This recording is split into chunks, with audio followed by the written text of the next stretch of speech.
আর চলবে না, এটা যাইবো, এটা ফেলে লইবে, এটা যাইবো না, এটা যাইবো না। Start start.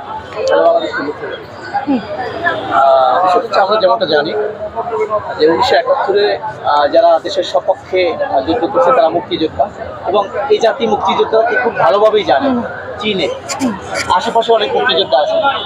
কিন্তু বিষয়টা হচ্ছে 52-এর ভাষা আন্দোলনে যারা এই ভাষাকে বাংলা ভাষাকে প্রতিষ্ঠিত করার জন্য যারা স্যাক্রিফাইস করলো, ত্যাগ করলো, তাদেরকে এই জাতি কতটুকু চেনে, তাদের পরবর্তী প্রজন্ম কে কোথায় আছে এই জাতির জানা উচিত কিনা, সেখানে এই জাতির কোনো দায়বদ্ধতা আছে কিনা, নাকি শুধু শহীদ মিনারে ফোন দিলে সাপোজ যদি এক্সাম্পল সফল বলি, আপনার ভাষা আন্দোলনে একজন নিহত শহীদ, কিন্তু আপনি যখন শহীদ হয়েছেন তখন ছোট্ট একটা বাচ্চা, অবুধ বাচ্চা আপনি রেখে গেছেন। এই বাচ্চাটা তো বড় হয়ে সে প্রতিষ্ঠিত হতে পারলো কিনা, এখন তার সর্বশেষ পরিস্থিতিটা কোনভাবে যাচ্ছে।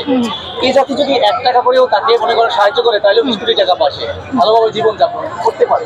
কথা হচ্ছে এই জাতির সেই বিষয়টা জানা উচিত বলে মনে করেন কিনা, এ বিষয়ে আপনার প্রতিক্রিয়াটা কি?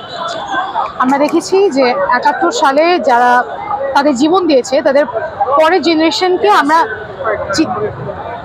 চিনেছি, এবং তাদেরকে বিভিন্ন কোটা দেওয়া হতো, বিভিন্ন সাহায্য করা হতো, রেকগনাইজ ছিল তারা। বাট 52-এর কথা যদি আমরা বলি, আমরা হচ্ছে প্রতি ফেব্রুয়ারিতে 21শে ফেব্রুয়ারিতে তাদেরকে স্মরণ করি, তাদের জন্য আমরা শ্রদ্ধা জানাই, ফুল দেই।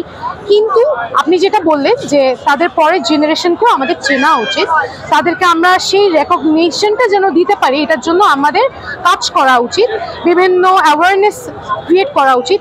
সরকারের তরফ থেকেও এখানে কোনো পদক্ষেপ নেওয়া উচিত যে আমরা তাদেরকে চিনি, তাদের জীবন জীবিকা কীরকম ছিল, তাদের পরের প্রজন্ম কারা, কোথায় কারা আছে। যেরকম আপনি ইতিমধ্যে কয়েকজনের পরিচয় দিলেন, তাদেরকে আমরা চিনি। এরকম আরও অনেকেই আছে আমাদের বাংলাদেশে যাদের ফ্যামিলি, যাদের জেনারেশন হচ্ছে নিজেদের লাইফ স্যাক্রিফাইস করেছে 1952-তে। তো হ্যাঁ, অবশ্যই তাদের জন্য আমাদের কিছু করা উচিত, পদক্ষেপ নেওয়া উচিত, তাদের সম্পর্কে জানা উচিত।